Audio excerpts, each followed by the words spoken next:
اعوذ باللہ السمیع العلیم من الشیطان اللعین الرجیم بسم اللہ الرحمن الرحیم الحمد للہ رب العالمین والصلاة والسلام علی سید الانبیاء والمرسلین سیدنا و نبینا و شفیع المذنبین ابی القاسم محمد اہل بیتہ الطیبین الطاہرین المعصومین اما بعد فقد قال اللہ سبحانہ تبارک و تعالی فی کتابہ المبین وہو اصدق القائلین وَإِذْ قَالَ رَبُّكَ لِلْمَلَائِكَةِ إِنِّي جَاعِلٌ فِي الْأَرْضِ خَلِيفَةً صلوات بھیجیں بر محمد وآل محمد علیہ السلام۔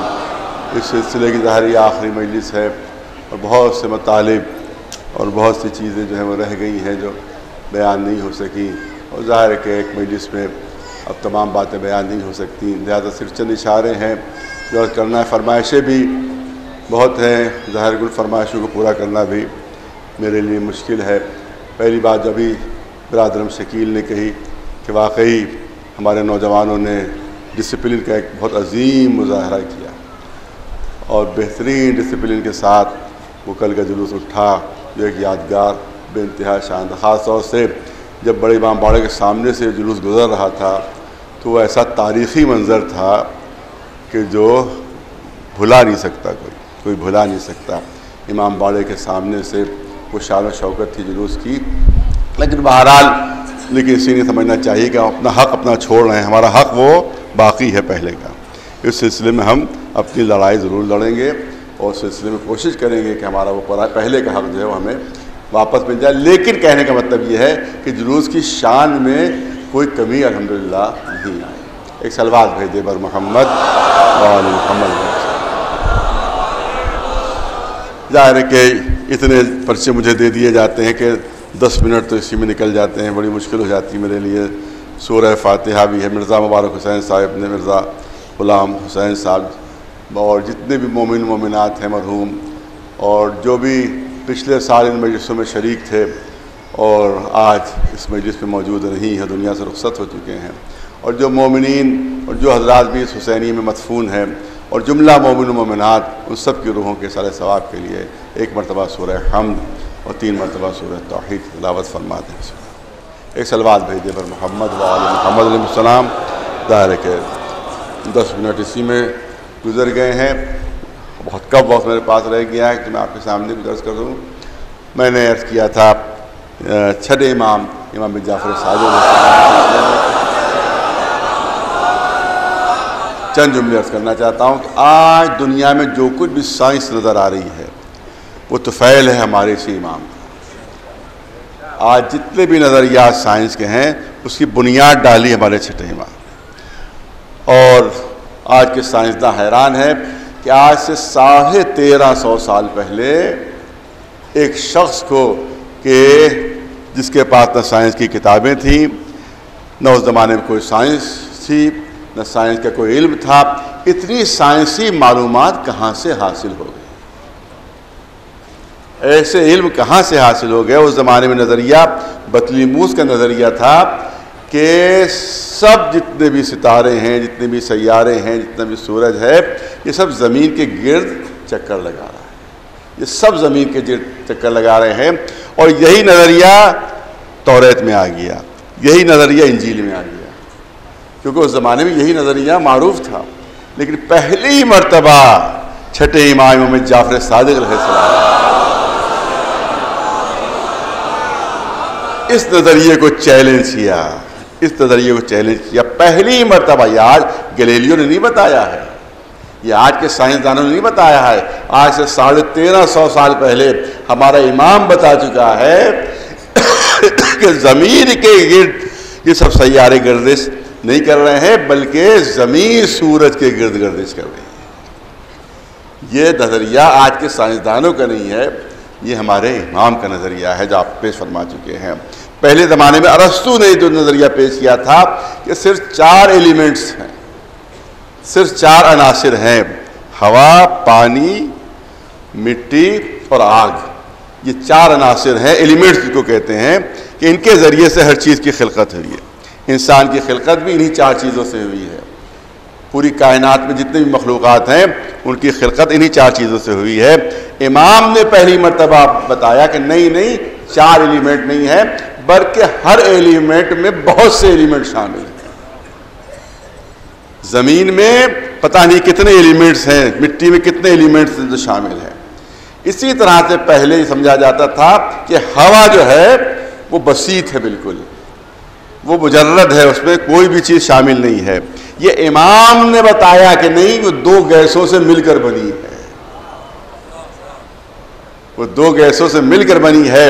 اور یہ امام کا عجیب و غریب جملہ ہے جو آپ کے سامنے عرض کرنا چاہتا ہوں کہ پانی سے آگ کو بجھایا جاتا ہے۔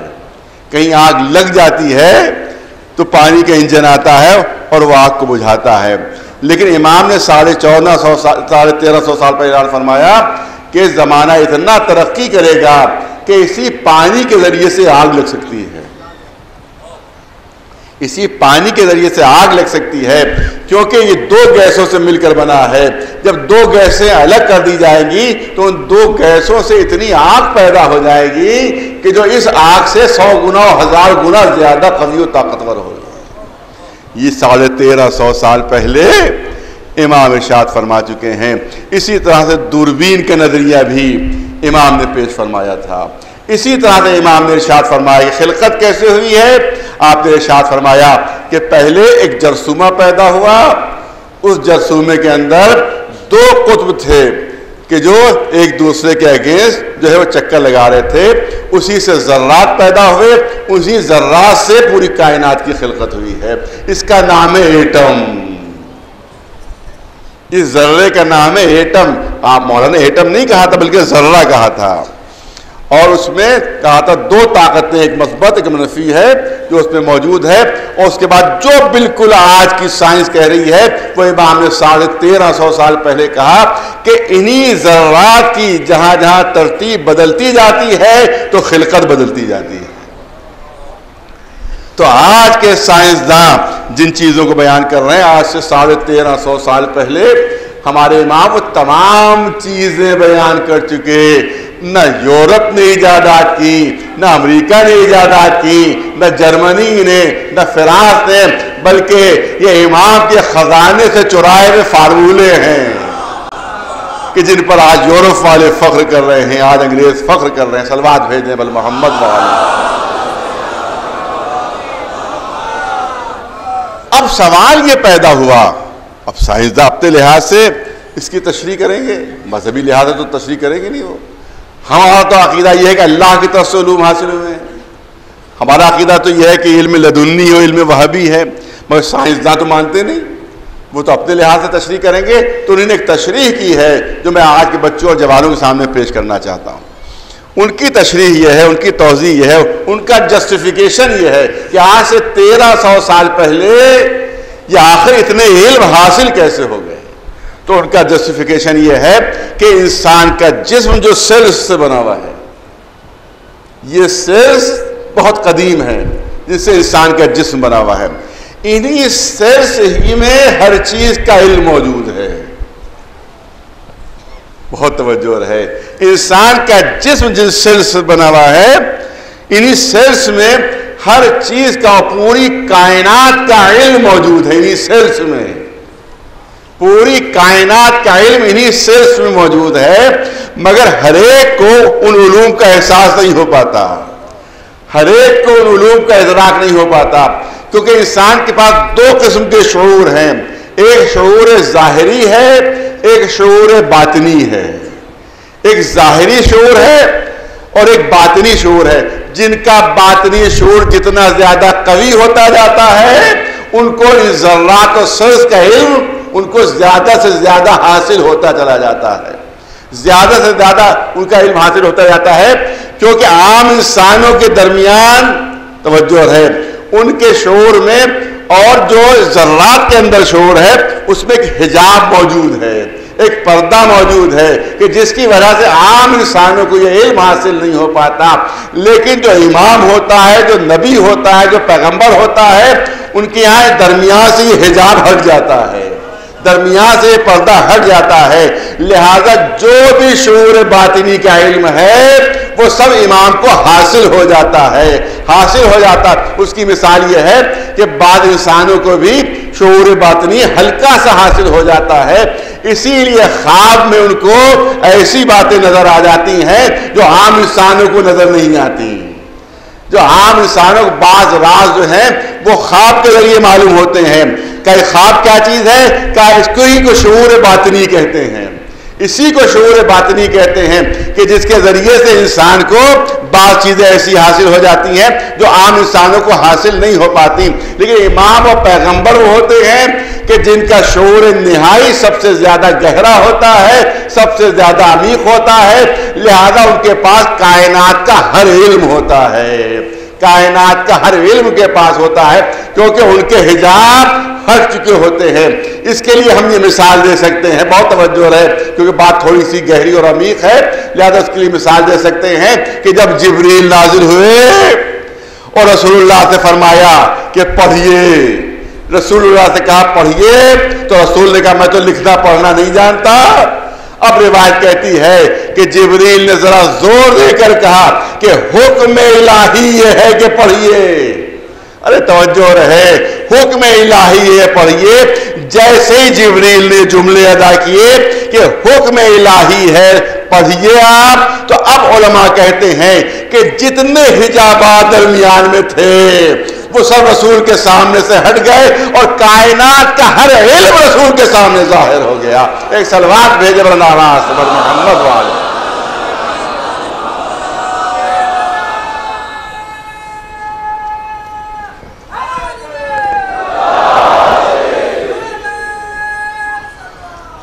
اور ظاہر ہے کہ ائمہ معصومین انہی کے جانشین ہیں، ائمہ معصومین انہی کے نائب ہیں. تو جس طرح سے ان کے سامنے سے سارے حجابات ہٹ گئے تھے اور پوری کائنات کا علم حاصل ہو گیا تھا، اسی طرح سے ہمارے ہر امام کے سامنے سے حجابات ہٹ گئے ہوتے ہیں اور ساری کائنات کا علم اسے حاصل ہوتا ہے. ایک صلوات بھیجے بر محمد و آل محمد. کیونکہ یہ نائب رسول ہیں، جس طرح سے اللہ کے نائب ہیں، اللہ کے خلیفہ ہیں، اسی طرح سے رسول اللہ کے بھی خلیفہ ہیں. اب توجہ رہے جو کیا جاتا ہے، کیا کیا جائے، مشکل موضوع ہے اور کم وقت میں مجھے اس بات کو مکمل کرنا ہے. کہا جاتا ہے صاحب آپ ڈکٹیٹرشپ پسند کرتے ہیں یا جمہوریت؟ ہر ایک کہے گا بھائی جمہوریت اچھی چیز ہے، الیکشن زیادہ بہتر ہے یا کسی ڈکٹیٹر کا کسی کو منتخب کر لینا. ہر ایک کہے گا بھائی جمہوریت سے بہتر کوئی چیز نہیں، انتخابات سے بہتر کوئی اور چیز نہیں. تو کہا تو اب یہ کہا جاتا ہے تو اس کا مطلب یہ ہے کہ خلافت کا انتخاب جو ہوتا ہے وہ جمہوری نظام سے ہونا چاہیے، جمہوری نظام سے ہونا چاہیے. اسی لیے ہم نے جمہوری نظام اختیار کیا. فلاں کو جو بنایا جمہوری نظام کے تحت بنایا، فلاں کو جو منتخب کیا جمہوری نظام کے تحت. بتائیے ڈیموکریسی اچھی ہے یا ڈکٹیٹرشپ اچھی ہے؟ بہت اس طرح سے دھوکہ دینے کے لیے کبھی کبھی بچوں جوانوں کے سامنے یہ بات کہی جاتی ہے کہ صاحب ہم تو ڈیموکریسی کے قائل ہیں، اور ڈیموکریسی اب ہوئی ہے، ہم نے 1400 سال پہلے ڈیموکریسی سے کام لیا اور ہم نے انتخاب کیا، پبلک نے ووٹ ڈالے، لہذا اب رسول کا نائب بھی منتخب کیا گیا تو ووٹوں کے ذریعے سے، اللہ کا نائب بھی منتخب کیا گیا تو ووٹوں کے ذریعے سے. چلیے ہم نے آپ کی بات کو مان لیا کہ ڈیموکریسی ہونا چاہیے، ووٹنگ ہونا چاہیے، الیکشن ہونا چاہیے، مگر مجھے اتنا بھی تو بتا دیجئے کہ جن کو ووٹ ڈالنے کا حق ہے ان سب کو یہ حق ملنا چاہیے کہ ووٹ ڈالیں. فرض کیجئے کہ ایم پی کا انتخاب ہونا ہے اور محلے کے کچھ لوگوں نے ایک صاحب کا نام پیش کیا اور جوہری محلے میں جو 100 مکان ہیں انہی نے ووٹ ڈال کر ایم پی کو منتخب کر لیا. صاحب یہ ممبر پارلیمنٹ ہے، یہ جوہری محلے کے لوگوں کے جو وہاں رہتے ان کا فیصلہ ہے، مان لیا جائے گا، تسلیم کر لیا جائے گا؟ کہاں نہیں، بات کی جائے گی کہ جہاں جہاں تک کانسٹیٹوئنسی ہے ایم پی کی، وہاں سب کو ووٹ ڈالنے کا حق حاصل ہے. اب چاہے وہ ڈالے نہ ڈالے مگر سب کو موقع ملنا چاہیے. ایک محلے والا ووٹ ڈال کر ایم پی منتخب نہیں کر سکتا, ایک محلے والا ووٹ ڈال کر ایم ایل اے منتخب نہیں کر سکتا, بلکہ جتنی کانسٹیٹوئنسی ان کا حلقہ انتخاب ہے اس حلقہ انتخاب میں ہر شخص کو ووٹ ڈالنے کا حق ہے. تو مجھے اتنا بتائیے کہ کس کے نائب کا انتخاب ہو رہا ہے, کس کے نائب کا انتخاب ہو رہا ہے؟ اللہ کے نائب کا. اللہ کون ہے؟ الحمدللہ رب العالمین, جو عالمین کا رب ہے. تو جب عالمین کے رب کے نائب کا انتخاب ہو رہا ہے تو پوری عالمین کو ووٹنگ کا حق حاصل ہے, پورے عالمین کو ووٹنگ کا حق حاصل ہے. اب خالی ایک شہر کے انسان ووٹ نہیں ڈالیں گے, ایک علاقے کے انسان ووٹ نہیں ڈالیں گے, بلکہ پوری روئے زمین پر جتنے انسان ہیں سب کو ووٹ ڈالنے کا حق حاصل ہے. اور صرف انسانوں کو نہیں بلکہ جناتوں کو بھی ووٹ ڈالنے کا حق حاصل ہے, اور صرف جنات نہیں بلکہ ملائکہ کو بھی ووٹ ڈالنے کا حق حاصل ہے, اور صرف ملائکہ نہیں بلکہ دوسرے ستاروں پر جو آبادیاں ہیں ان سب کو بھی ووٹ ڈالنے کا حق ہے. تو آپ اللہ کا نائب منتخب کر رہے ہیں اور رسول اللہ کا نام بھی منتخب کر رہے ہیں. تو اب رسول کون ہے؟ وَمَا أَرْسَلْنَاكَ إِلَّا رَحْمَةً لِّلْعَالَمِينَ. یہ تو عالمین کے لیے رحمت ہے, پوری کائنات کے لیے بنائے گئے ہیں. ہاں الیکشن ہونا چاہیے مگر وہ الیکشن اس وقت تک ویلڈ نہیں ہو سکتا کہ جن کو ووٹ ڈالنے کا حق ہے سب ووٹ ڈالیں. آئیے الیکشن کریے مگر عالمین کے جتنے بھی لوگ ہیں سب کو ووٹ ڈالنے کا حق ہے. جناتوں کو بھی بلائیے کہ اپنا ووٹ ڈالیں, ملائکہ کو بلائیے کہ اپنا ووٹ ڈالیں. کائنات میں جتنے مخلوقات ہیں ان سب کو حق حاصل ہوگا. تب ووٹنگ ہوگی, تب رحمت للعالمین کا نائب الیکشن کے ذریعے سے منتخب ہوگا. ایک سلوات بھیج دے برادران سبحان محمد والی.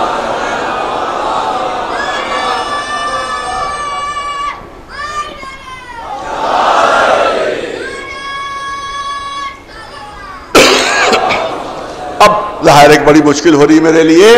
ایک بات یہ کہی جاتی ہے کہ چلیے معلوم اگر سب نے بیعت کر لی تھی تو حسین کو بھی بیعت کر لینا چاہیے تھی, حسین کو بھی بیعت کر لینا چاہیے تھی. تو میں پوچھنا چاہتا ہوں کہ بیعت کے معنی کیا ہیں, اس کو بھی دیکھ لیجئے.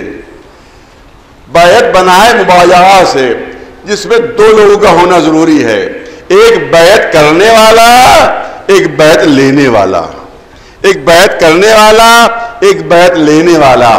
جو بیعت کرتا ہے وہ کیا کہتا ہے؟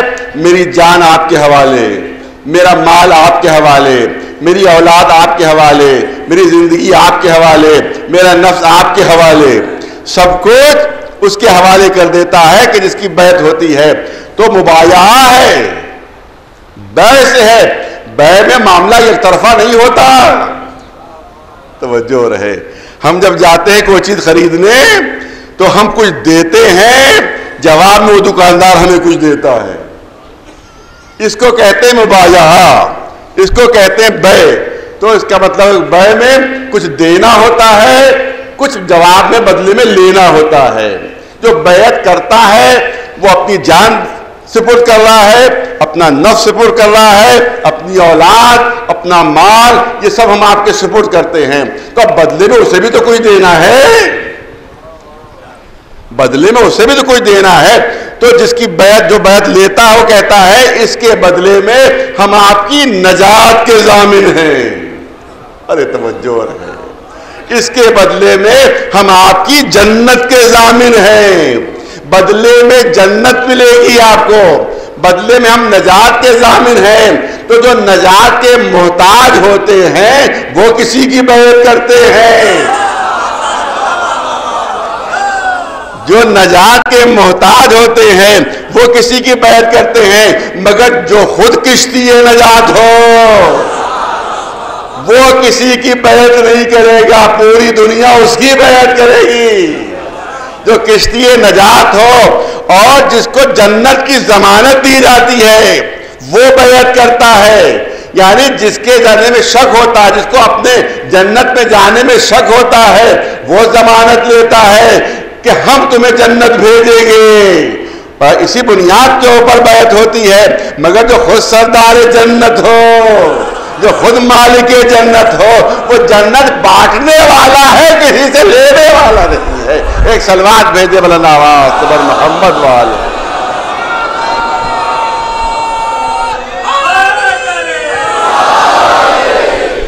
نہیں فیصلہ کن بات کر دوں، فیصلہ کن بات آپ کے سامنے پیش کر دوں، کیونکہ موضوع ذرا سا سخت ہے لیکن بچوں تک بات پہنچنا چاہیے۔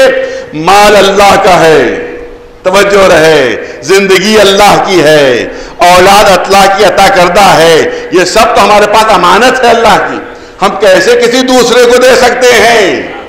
ارے توجہ رہے، جب یہ اللہ کی امانتیں ہمارے پاس ہیں تو دوسرے کی امانت ہم کسی کو دے نہیں سکتے۔ ہماری جان اللہ کی امانت ہے، ہماری اولاد اللہ کی امانت ہے، ہمارا مال اللہ کی امانت ہے، ہمارا نفس اللہ کی امانت ہے، لہذا یہ ہم کو حق ہی نہیں حاصل، بہت توجہ، ہمیں حق ہی نہیں حاصل کہ ہم کسی کو دے دیں، امانت دوسرے کی ہے، امانت دوسرے کی ہے، ہم کو کیا حق حاصل ہے کہ ہم کسی کو دے دیں کہ جان میری آپ کی، دولت میری آپ کی، اولاد آپ کی، مال اللہ کا ہے، اولاد اللہ کی امانت ہے، جان اللہ کی امانت ہے، لہذا ہمیں دینے کا حق نہیں ہے، ہم دے نہیں سکتے، ہم اللہ کو واپس کر سکتے ہیں۔ ارے توجہ رہجت کرنا چاہتا ہوں، ہم کسی اور کو نہیں دے سکتے، جس کی امانت ہے ہم اس کو واپس کر سکتے ہیں۔ اسی لیے قرآن میں اعلان ہے کہ جب رسول اللہ بیعت لے رہے تھے تو اللہ نے اعلان فرمایا ان الذین یبایعونک انما یبایعون اللہ ید اللہ فوق ایدیہم۔ اے رسول، یہ آپ سے بیعت نہیں کر رہے ہیں بلکہ ہم سے بیعت کر رہے ہیں، جو ہماری امانت ہے وہ ہمیں سپرد کر رہے ہیں، ہمیں واپس کر رہے ہیں، اور یہ آپ کا ہاتھ نہیں ان کے ہاتھوں پر بلکہ یہ اللہ کا ہاتھ ہے، اللہ کا ہاتھ ہے، ان کے ہاتھوں پر ید اللہ ہے، ان کے ہاتھوں پر ید اللہ ہے، ارے ان کے ہاتھوں پر ید اللہ ہے۔ اس کا مطلب یہ ہے کہ جب اللہ کی امانت اللہ کو واپس کرنا ہے تو معاہدہ وہی کر سکتا ہے جو ید اللہ ہو۔ اسی لیے کسی عام انسان کو بیعت لینے کی اجازت نہیں ہے، صرف وہی بیعت لے سکتا ہے جو ید اللہ کا مصداق ہو۔ ایک صلوات بھیجے بلند آواز سے بر محمد والے، ایک صلوات بلند آواز سے بر محمد والے محمد۔ نہیں سنیے، جلدی سے سن لیجئے، چاہیے جب وقت نہیں ہے۔ اسی لیے میدان غدیر میں بہت توجہ رہے، شاید پہلی بار یہ بات پیش ہو رہی ہے آپ کے سامنے۔ میدان غدیر میں مسلسل آپ سنتے رہتے ہیں کہ علی نے بیعت لی، علی کی بیعت کی گئی، علی کی بیعت کی گئی، علی کی بیعت کی گئی، مگر مولا علی نے بیعت کیسے لی؟ عام طور سے بیعت لینے کا طریقہ یہ تھا کہ جو بیعت لیتا تھا وہ اپنا ہاتھ بڑھا دیتا تھا، اور بیعت کرنے والا اس کے ہاتھ کے اوپر اپنا ہاتھ رکھ دیتا تھا۔ یہ ہو گئی بیعت۔ بیعت لینے والا ہاتھ بڑھاتا تھا، ارے توجہ رہے، اتنا سمجھدار بافہم مجمع میرے سامنے ہے۔ اس سے پہلے بیعت کا کیا طریقہ تھا؟ بیعت لینے والا ہاتھ بڑھاتا تھا، اور اس کے بعد جو بیعت کرتا ہوتا تھا اپنا ہاتھ اس کے ہاتھ کے اوپر رکھ دیتا تھا، یہ ہو جاتی تھی بیعت۔ مگر علی نے انداز بدلا، علی نے انداز بدلا، علی جب بیعت لے رہے تھے تو اپنا ہاتھ اوپر رکھا، اپنا ہاتھ اوپر رکھا، ہتھیلی زمین کی طرف تھی، توجہ رہے، ہاتھ کی پشت آسمان کی طرف تھی۔ لوگوں نے آ کر رسول سے کہا ارے علی عجیب انداز سے بیعت لے رہے ہیں۔ علی نے تو بیعت لینے کا طریقہ ہی بدل دیا، کیونکہ بیعت یوں لی جاتی ہے کہ ہتھیلی آسمان کی طرف ہوتی ہے اور ہاتھ کی پشت زمین کی طرف ہوتی ہے، اس طرح سے بیعت لینے والا بیعت لیتا ہے۔ مگر علی نے انداز بدل دیا ہے کہ ہتھیلی زمین کی طرف ہے اور ہتھیلی کی پشت آسمان کی طرف ہے، ہاتھ اپنا اوپر رکھ رہے ہیں اور بیعت جو کر رہے ہیں ان کا ہاتھ نیچے ہے۔ کیا خود علی سے جا کر پوچھ لو، خود علی سے جا کر پوچھ لو، یا علی آپ نے تو انداز بیعت کا بدل دیا، تو آپ نے ارشاد فرمایا میں بیعت مانگ نہیں رہا ہوں، میں بیعت مانگ نہیں رہا ہوں، میں بیعت لے رہا ہوں، میں بیعت مانگ نہیں رہا ہوں اور میں بیعت لے رہا ہوں۔ اور میرا ہاتھ اوپر کیوں ہے؟ کیا قرآن کی آیت نہیں پڑھی؟ ید اللہ فوق ایدیہم، یہ میرا ہاتھ نہیں ہے، اللہ کا ہاتھ ہے۔ ایک صلوات پر آواز سے بر محمد والے۔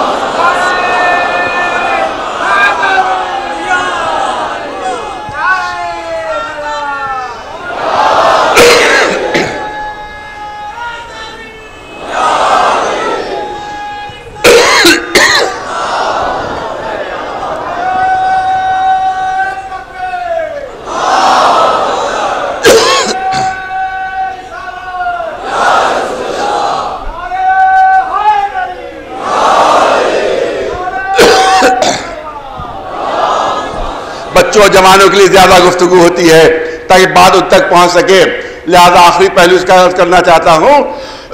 یہ بہت بڑا اعتراض کیا جاتا ہے کہ جب حکومتیں غلط تھیں، صحیح نہیں تھیں، تو علی نے تلوار کیوں نہیں اٹھائی؟ جب حکومتیں غلط تھیں تو امام حسن نے کیوں نہیں جنگ کی؟ آخر میں یہ حسین کیوں جنگ کر رہے ہیں؟ لہذا ان کی سیرت کے خلاف ہو گیا یہ تو۔ علی نے تلوار نہیں اٹھائی جبکہ حکومت صحیح نہیں سمجھتے تھے، امام حسن نے صلح کر لی جبکہ حکومت صحیح نہیں سمجھتے تھے، لیکن آخر میں حسین کربلا کے میدان میں پہنچ رہے ہیں۔ تو یاد رکھیے، بہت پڑھا لکھا مجمع میرے سامنے ہے کہ 4 طریقوں سے انتخابات ہوئے تھے، 4 طریقوں سے انتخابات ہوئے تھے۔ پہلا انتخاب ہوا تھا جو دعویٰ کیا جاتا اس کی بات ہو رہی ہے، جو دلیل پیش کی جاتی ہے اس کی بات ہو رہی ہے۔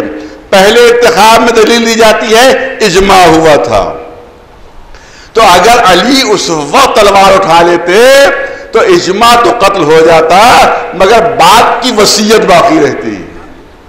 دوسرا انتخاب جو ہوا وہ وصیت سے، تیسرا انتخاب ہوا شورا سے، چوتھا انتخاب ہوا قہر و غلبہ سے۔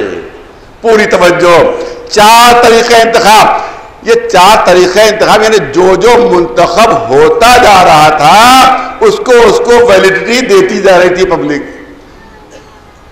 اس کو مانا جا رہا تھا۔ ایک کا اجماع سے ہوا اور کا اسی کے ذریعے سے ہونا چاہیے، دوسرے کا وصیت سے ہوا کہ یہی طریقہ صحیح ہے، تیسرے کے لیے شورا کا یہ بھی طریقہ ایک ہوتا ہے، اور جب ایک اور آیا قہر و غلبہ، کہا یہ بھی ایک اسلامی طریقہ ہے۔ پوری توجہ ہے، گفتگو تفصیلی نہیں ہو سکتی، صرف اشارے ہیں۔ تو اس کا مطلب 4 طریقوں سے انتخابات ہوئے تھے، 4 طریقوں سے تخت حکومت حاصل کیا گیا تھا۔ اگر پہلے تلوار اٹھاتے تو اجماع کا گلا تو کٹ جاتا مگر وصیت باقی رہتی، دوسرے میں تلوار اٹھاتے تو وصیت کا گلا تو کٹ جاتا مگر شورا باقی رہتی، تیسرے مرحلے میں تلوار اٹھاتے تو شورا کا گلا تو کٹ جاتا مگر قہر و غلبہ باقی رہتا۔ امام حسن تلوار اٹھا لیتے تو قہر و غلبہ ختم ہو جاتا مگر بقیہ چیزیں باقی رہتی۔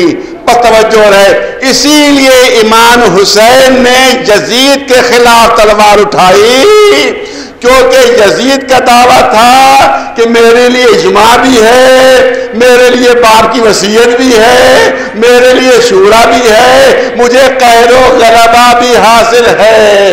اس لیے حسین نے تلوار اٹھائی کہ ان سب کا گلا ایک ہی وار سے کاٹ دو۔ ایک سلوات بھیجتے بلند آواز سے بر محمد والے۔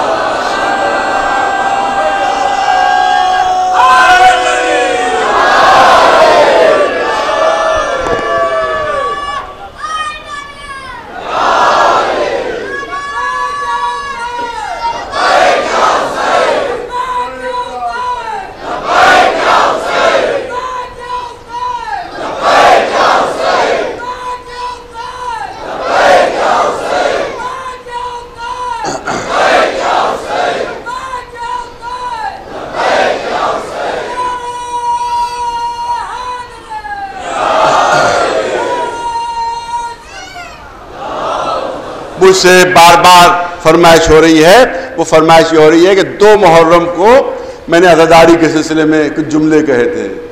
ظاہر 2 محرم میں مجمع آج کے مقابلے میں بہت کم. میں تو سمجھتا ہوں کہ آج 9 محرم کی مجلس جو ہے وہ اگر خداوند عالم نظر بس سے ہمارے شیعوں کو، عزاداروں کو محفوظ رکھے، یہ ہندوستان کی مجمع کے لحاظ سے سب سے بڑی مجلس اس وقت یہاں پر امام بالغ فرماب میں یہ منعقد ہو رہی ہے.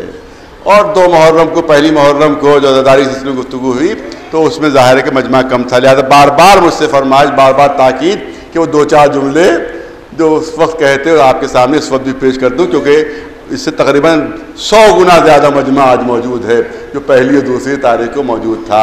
لہٰذا چند جملے اگرچہ اچھا نہیں لگ رہا ہے لیکن کیونکہ فرمائش بہت ہے، تاکید بہت ہے، جو کہا جاتا ہے، مبارکباد دی جاتی ہے. سلسلے میں کہا جاتا ہے کہ صاحب ہر قوم اپنے سال کا پہلا دن جو ہے وہ خوشی سے مناتی ہے. یہ کون سی قوم ہے کہ جو اپنے سال کا پہلا دن غم سے مناتی ہے؟ اور اس کے بعد یہ جملے کہے جاتے ہیں کہ صاحب اگر سال کے پہلے دن اگر آپ خوشی منائیں گے تو پورے سال خوش رہیں گے، پورے سال مسرت رہے گی، خوشی کا ماحول رہے گا. اور اگر پہلے ہی دن آپ نے غم منا لیا تو اب ان کے کہنے کے مطابق معاذ اللہ تو میں لگا رہا ہوں کہ یہ تو بہت بڑی منحوسیت ہو جائے گی.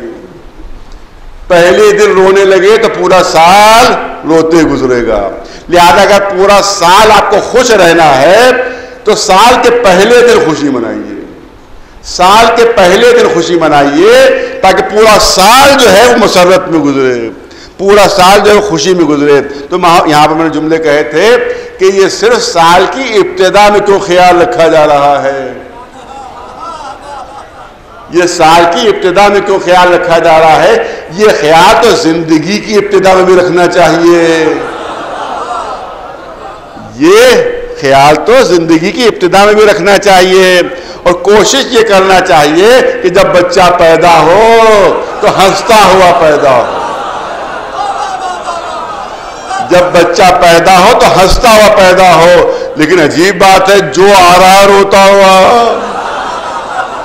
جو آ رہا ہے روتا ہوا، عجیب منحوسیت ہے، پوری زندگی روتے گزرے گی.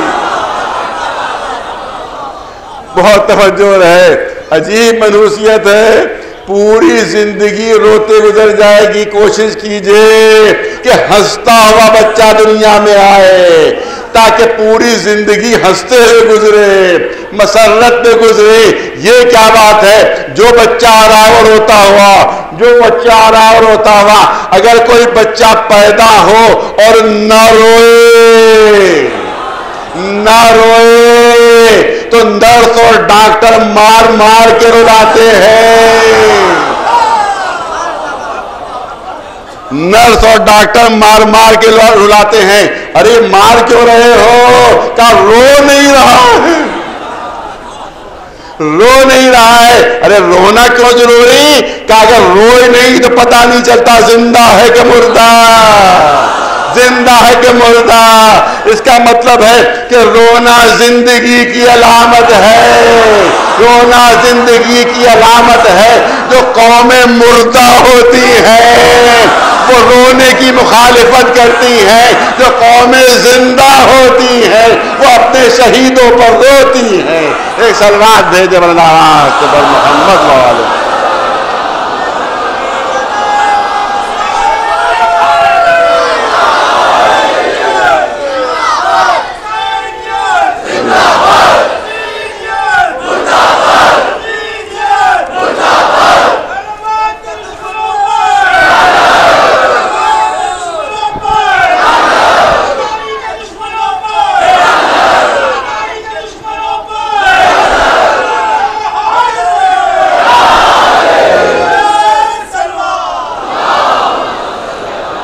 امام زمانہ علیہ السلام کا جو ٹرسٹ ہے وہ الحمدللہ آپ کی توجہ ہو رہی ہے، لیکن آج کیونکہ سلسلے کا آخری مجلس ہے لہذا گزارش ہے کہ مزید توجہ آپ کی طرف سے ہو، اس ٹرسٹ میں آپ زیادہ سے زیادہ تعاون فرمائیں، کیونکہ اس کے لیے بہت زیادہ اسکیمیں ہیں بچوں کے لیے، جوانوں کے لیے. IPS کی ٹریننگ کا پروگرام ہے کہ بچوں کو ٹریننگ دی جائے، PCS کی ٹریننگ دی جائے، جو گورنمنٹ کے بڑے بڑے امتحانات ہوتے ہیں اس کی ٹریننگ کا انتظام کیا جائے۔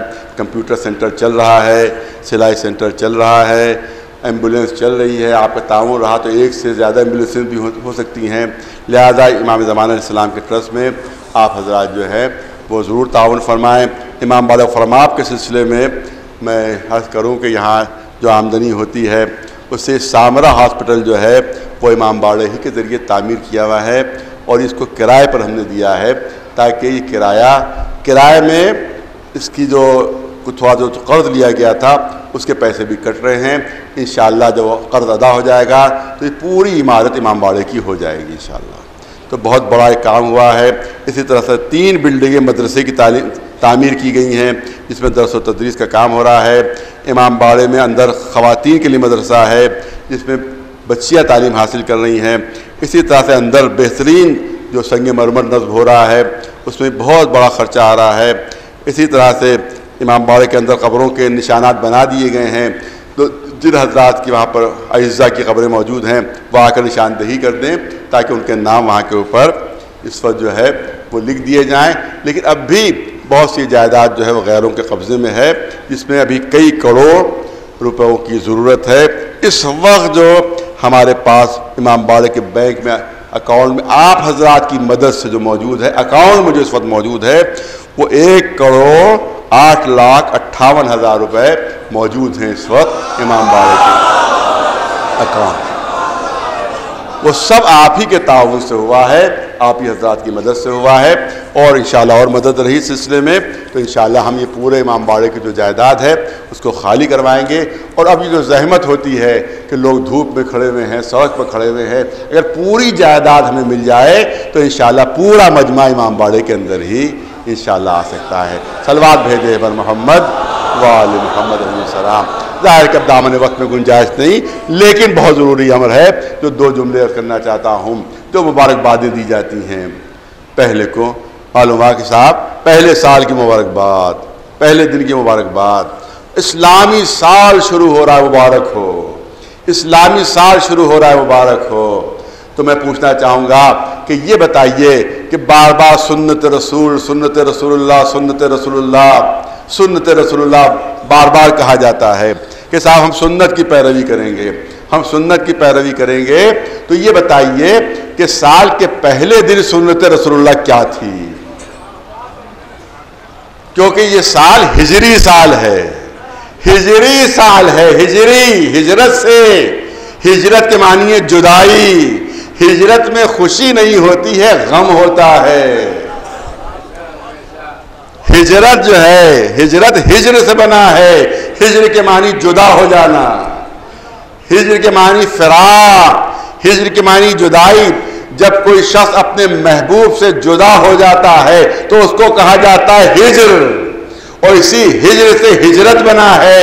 تو رسول اللہ اپنے محبوب وطن سے جدا ہو رہے تھے، مکے سے جا رہے تھے۔ مسلمانوں جو مبارکباد دیتے ہیں مجھے یہ بتا دے کہ اس وقت رسول خوش تھے یا غمگین تھے؟ مکہ چھوڑتے وقت کیونکہ ہجری سن کی ابتدا ہو رہی ہے رسول کی ہجرت سے۔ پھر سنیں مسلمان کہ رسول کی ہجرت سے ہجری سن کی ابتدا ہو رہی ہے، تو بتاؤ کہ ہجرت کے وقت رسول غمگین تھے یا خوش تھے؟ رسول بھی غمگین تھے، اہل بیت بھی غمگین تھے، امہات المومنین بھی غمگین تھی، اصحاب بھی غمگین تھے۔ اس کا مطلب ہے کہ سال کے پہلے دن غم منانا رسول کی سیرت بھی ہے، اصحاب کی سیرت بھی ہے، ام المومنین کی سیرت بھی ہے، اور اہل بیت کی سیرت بھی ہے۔ اور خوشی کون منا رہا تھا؟ جو مکے سے نکال رہے تھے۔ تو اب خود فیصلہ کرو کہ تم کن میں شامل ہو۔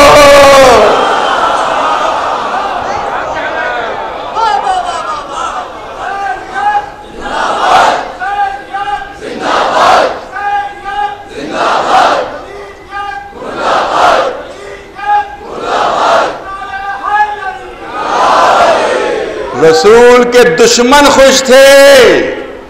آج جو تم خوشی منا رہے ہو تو کس کی سنت پر عمل کر رہے ہو؟ کس کی سنت پر عمل کر رہے ہو؟ رسول اللہ کی سنت پر یا دشمنان رسول کی سنت پر؟ رسول غمگین، دشمن خوش. تو آپ جو خوشی منا رہے ہو تو سمجھ لو کہ کس کی سیرت پر عمل کر رہے ہو. اور پہلے دن، ہجرت کے پہلے دن رونا، یہ تو سنت صحابہ بھی ہے، یہ تو سنت صحابہ بھی ہے. بڑے فخر سے آپ کہتے ہیں کہ وہ ہجرت کا پہلا دن تھا جب ایک صحابی رسول غار کے اندر آنسو بہا رہے تھے. اس کا مطلب یہ ہے کہ سال کے پہلے دن خوشی منانا نہیں ہے بلکہ آنسو بہانا سنت صحابہ ہے. ایک صلوات بھیج دے بلند آواز سے. بس اس سے زیادہ کرنے کا موقع نہیں ہے، لیکن دو جملے اور سن لیجئے. کہا جاتا ہے کیوں رو رہے ہو، کیوں آنسو بہا رہے ہو؟ بہت توجہ اور آخری جملے دیکھیے. جب کوئی جنازہ جا رہا ہو، جب کوئی جنازہ جا رہا ہو تو اس میں کچھ لوگ رو رہے ہوتے ہیں اور کچھ لوگ خاموش ہوتے ہیں. کچھ لوگ گریہ کر رہے ہوتے ہیں اور کچھ لوگ خاموش ہوتے، ساتھ ہوتے ہیں، جنازے کے میت کے ساتھ ہوتے ہیں مگر رو نہیں رہتے، روتے نہیں ہو، رو نہیں رہتے. جو رو رہے ہوتے ہیں وہ اقلیت میں ہوتے ہیں، جو خاموش ہوتے ہیں وہ اکثریت میں ہوتے ہیں. کسی بھی جنازے میں آپ دیکھ لیں کہ کچھ لوگ رو رہے ہوں گے اور کچھ لوگ خاموش ہوں گے. اب کیا دیکھنے والا جا کر سوال کرے گا جو خاموش ہیں کہ آپ خاموش کیوں ہیں، رو تو نہیں رہے؟ اور کیا ان سے بھی پوچھے گا جو رو رہے ہیں کہ تم کیوں رو رہے ہو؟ نہیں، بلکہ دیکھتے ہی فیصلہ کر لے گا کہ جو رو رہے ہیں مرنے والے سے کوئی رشتہ ہے. ارے توجہ چاہ رہا ہے. جو رو رہے ہیں ان کا مرنے والے سے کوئی رشتہ ہے تبھی رو رہے ہیں، اور جو خاموش ہیں وہ اخلاقاً آ تو گئے ہیں مگر مرنے والے سے کوئی رشتہ ان کا نہیں ہے، لہذا آنکھوں میں آنسو نہیں. تو دیکھ کر خود سمجھ جاتے ہیں انسان کہ جو رو رہے ہیں وہ کیوں رو رہے ہیں اور جو خاموش ہے وہ کیوں خاموش ہے. پوچھا نہیں جاتا، بہت توجہ، آخری جملے، پوچھا نہیں جاتا، سوال نہیں کیا جاتا. دیکھ ہی کر انسان سمجھ لیتا ہے کہ جو رو رہے ہیں اس سے کوئی رشتہ ہے، جو نہیں رو رہے ہیں اس سے کوئی رشتہ نہیں ہے. بس اخلاقاً آ گئے. لیکن ایک مقام پر سوال ہوتا ہے، ایک مقام پر پوچھا جاتا ہے. اگر باپ کا انتقال ہو اور دو بیٹے ہوں، بہت توجہ رہے، اگر باپ کا انتقال ہو جائے اور دو بیٹے ہوں، ایک بیٹا رو رہا ہو اور ایک بیٹا نہ رو رہا ہو، آنکھیں خشک ہو، بالکل کوئی غم کے آثار نہیں چہرے کے اوپر، خاموش بیٹھا ہوا ہے، اور ایک بیٹا تڑپ تڑپ کر رو رہا ہے، تو اب یہاں پوچھا جاتا ہے.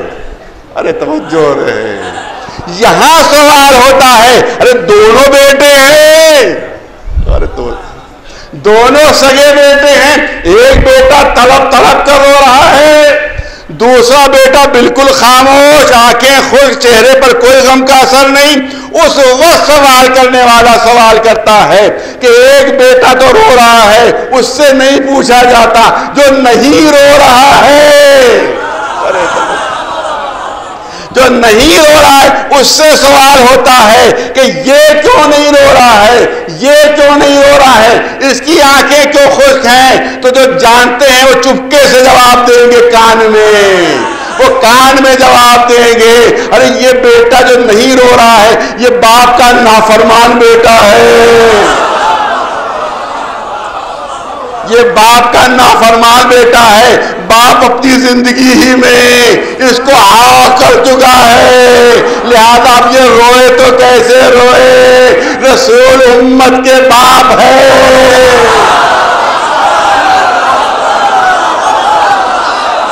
رسول امت کا باپ ہوتا ہے، نبی امت کا باپ ہوتا ہے. رسول کے گھر میں غمی ہوئی ہے، ایک رو رہا ہے، ایک خاموش ہے. رونے والے سے نہیں پوچھا جائے گا، جو خاموش ہمیشہ ان سے پوچھا جائے گا کہ تم کیوں نہیں رو رہے ہو. کوئی کان میں چپکے سے آ کر کہے گا ان کو رسول پہلے ہی آ کر چکے.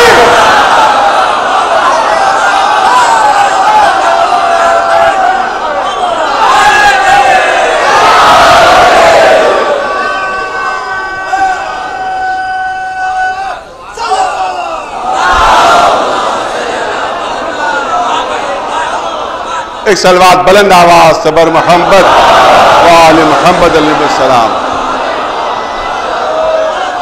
ہاں ظلم تو دیکھو, ستم تو دیکھو, اذیتیں تو دیکھو. کہا جاتا ہے کہ او شہیدوں پر کیوں نہیں ماتم ہوتا. ہم سب کو شہیدوں کا احترام کرتے ہیں, مگر کیا ایسے ہی ظلم ہوئے ہر ایک کے اوپر؟ کیا ایسے ہی ستم ہوئے ہر ایک کے اوپر؟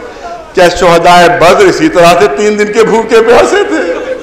کیا شہدائے احد پر اسی طرح سے ظلم و ستم ہوئے تھے؟ کیا ان کی لاشوں کو بھی پامال کیا گیا تھا؟ کیا ان کے ساتھ بھی چھوٹے چھوٹے بچے تھے جو 3 دن کی بھوک اور پیاس سے تڑپ رہے تھے؟ یہ بات بھی کبھی کہی جاتی ہے ہر شہید کا احترام ہم پر واجب و لازم ہے, مگر کربلا میں جو مصیبتوں کے پہاڑ کربلا میں جو مصیبتوں کے پہاڑ ٹوٹے, ایسی مصیبتیں کہیں نہیں آئیں کہ جہاں ننھے ننھے بچے پیاس سے تڑپ رہے ہیں. اور ذرا حسین کی مظلومی تو دیکھو, 71 لاشیں اٹھائے.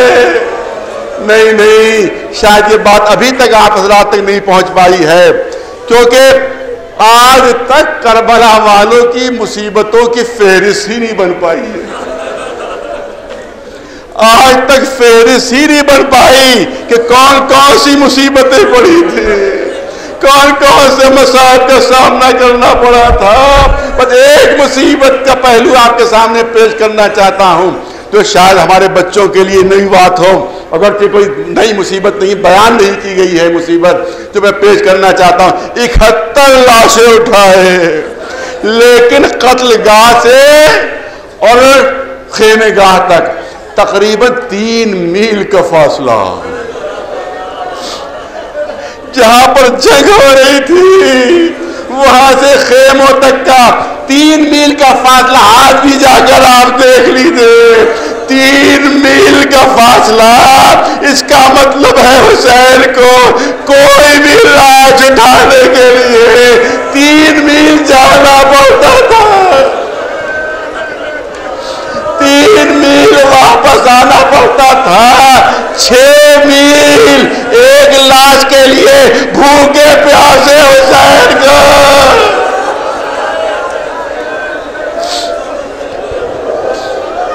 اب اس کو 71 سے ضرب دے دیجئے, اب اس 6 میل کو 71 سے ضرب دیجئے تو کتنے 100 میں تبدیل ہو جائیں گے. اس پیاس میں, اس بھوک میں سینکڑوں میل چلنا پڑا ہے حسین کو صرف لاشیں اٹھانے کے لیے. کبھی اور محمد کی لاشیں, کبھی قاسم کا لاشا اس طرح سے لائے کہ سینے سے سینہ ملا ہوا, پیر زمین پر خط دیتے ہوئے علی اکبر کی لاش اٹھ گئی, مگر چند قدم سے زیادہ نہیں چلا گیا, لاش زمین پر رکھ دی. چاروں طرف حسرت سے دیکھ رہے ہیں, اے آقا کس کو ڈھونڈ رہے ہیں؟ ارے کہیں زہیر نظر آ جائے, کہیں زہیر نظر آ جائے, کہیں عباس نظر آ جائے. کوئی نظر نہیں آیا. چند چھوٹے چھوٹے بچے نکل آئے تھے, انہیں کو بلا لیا, اے بچوں اور حسین کی مدد کرو. بچے لاشا لیے ہوئے پیچھے پیچھے حسین. گنج شہیدہ میں علی اکبر کی لاش رکھی اور آخر میں حسین میدان میں پہنچے. ہے جو کوئی میری مدد کرے, حل من ناصر ینصرنا, کوئی ہے جو میری مدد کرے. عزادارو تاریخ کربلا کہتی ہے کہ امام حسین کی کوئی بھی آواز استغاثہ خالی نہیں گئی. 7 مرتبہ امام حسین نے میدان کربلا میں آواز بلند کی تھی. کوئی ہے جو مدد کرے. ایک بار آواز بلند ہوئی, سارے جنات آ گئے. آقا حکم دیجئے, ابھی ان کو تباہ و برباد کر دے. کہا نہیں, جا, تمہاری مدد کی ضرورت نہیں ہے. پھر آواز بلند کی, ملائکہ آ گئے. اے آقا ہم حاضر ہیں, نہیں واپس جاؤ, تمہاری مدد کی ضرورت نہیں ہے. تفصیل نہیں کرنا ہے. ایک مرتبہ جو آواز استغاثہ بلند کی, خیمے کا پردہ بلند ہوا, بیمار بیٹا زین العابدین لڑکھڑاتے قدموں سے, کبھی گرتا ہے کبھی اٹھتا ہے, کبھی گرتا ہے کبھی اٹھتا ہے. بابا یہ کیسے کہہ دیا کوئی مددگار نہیں؟ ابھی آپ کا بیٹا زین العابدین موجود ہے. اے زینب جلدی آؤ, اس بیمار کو واپس لے جاؤ, ورنہ نسل امامت ختم ہو جائے گی. آخری بار جب 7ویں بار آواز استغاثہ بلند فرمائی ہے تو خیمہ حسینی سے شور گریہ بلند ہوتا ہے, زبردست شور گریہ. امام حسین در خیمہ پر پہنچے. اے بہن زینب, ابھی میں زندہ ہوں, ابھی میں زندہ ہوں. یہ شور گریہ کیسا؟ جناب زینب در خیمہ پر آئی. اے بھیا, ابھی جیسے ہی آپ کی آواز بلند ہوئی کہ کوئی ہے جو میری مدد کرے, علی اصغر نے اپنے کو جھولے سے گرا دیا. لاؤ میرے بچے کو میرے پاس لاؤ. دیکھا بس دم نکلنے والا ہے, سانس اکھڑنے والی ہے. لاؤ لے جاتا ہوں دشمن کے پاس, شاید کسی کو رحم آ جائے. بلندی پر پہنچے. اے قوم جفاکار, اگر میں تمہاری نگاہوں میں گناہگار ہوں. یہاں پہ ایک روایت اور بھی موجود ہے. وہ روایت یہ ہے کہ جب علی اصغر کو لے کر جانے لگے امام حسین, تو رباب نے علی اصغر کو خطاب کر کے کہا تھا, اے علی اکبر, اے علی اصغر, دیکھو جب تک علی اکبر زندہ رہے حسین کے جسم پر کوئی زخم نہیں آیا تھا, حسین کے جسم پر کوئی زخم نہیں آیا تھا. تم علی اکبر کے بھائی ہو, لہذا تمہاری موجودگی میں بھی حسین کے جسم پر کوئی زخم نہیں آنا چاہیے. اے علی اصغر, میری اس بات کو یاد رکھنا کہ تمہارے بابا کے جسم پر تمہاری موجودگی میں کوئی زخم نہیں آنا چاہیے. یہ بات ذہن میں رکھیں آپ کہ جناب رباب نے یہ بات نندے سے بچے سے کہی تھی. اب حسین میدان میں, اے قوم جفاکار, اگر میں تمہاری نگاہوں میں گناہگار ہوں تو اس نندے سے بچے کی کیا خطا ہے, اسے تو پانی پلا دو. نہیں جواب آیا. حسین نے کربلا کی زمین کے اوپر علی اصغر کو لٹا دیا. عزاداروں, میں نے پڑھ دیا اور آپ نے سن لیا, مگر حمید کہتا ہے کہ جب حسین نے کربلا کی چلتی زمین پر نندے سے بچے کو لٹایا تو کربلا کی زمین اتنا چل رہی تھی کہ علی اصغر مشرق تھا تڑپنے لگے, مگر کسی کو رحم نہیں آیا. حسین نے پھر گود میں اٹھا لیا. اے علی اصغر, اپنی پیاس ان پر ظاہر کر دے. علی اصغر نے اپنی سوکھی زبان بڑی مشکل سے نکالی, ہونٹوں پر پھیرنا شروع کی. اے فوج والوں دیکھو میں کتنا پیاسا ہوں. فوج میں بغاوت کے آثار نمودار ہوئے. ہرملا کو بلایا. اے ہرملا, اقطع کلام الحسین, ارے بچے کے گلے پر تیر مارنا ہے. اس ملعون نے 3 بھال کا تیر چلے کمان میں جوڑا. اتنا بھاری تیر تھا, یہ تاریخ کہتی ہے بچے کا وزن کم تھا, تیر کا وزن زیادہ تھا. تیر چلا, علی اصغر کے گلے پر لگا اور گلے کو چھیدتا ہوا حسین کے بازو میں بے بس ہو گیا. نندے سے علی اصغر نے کہا ہوگا, بابا ابا سے شکایت نہ کیجیے. ماں نے کہا تھا تمہاری موجودگی میں بابا کے کوئی زخم نہ آنے پائے, مگر میں کیا کرتا, میری گردن بہت چھوٹی ہے.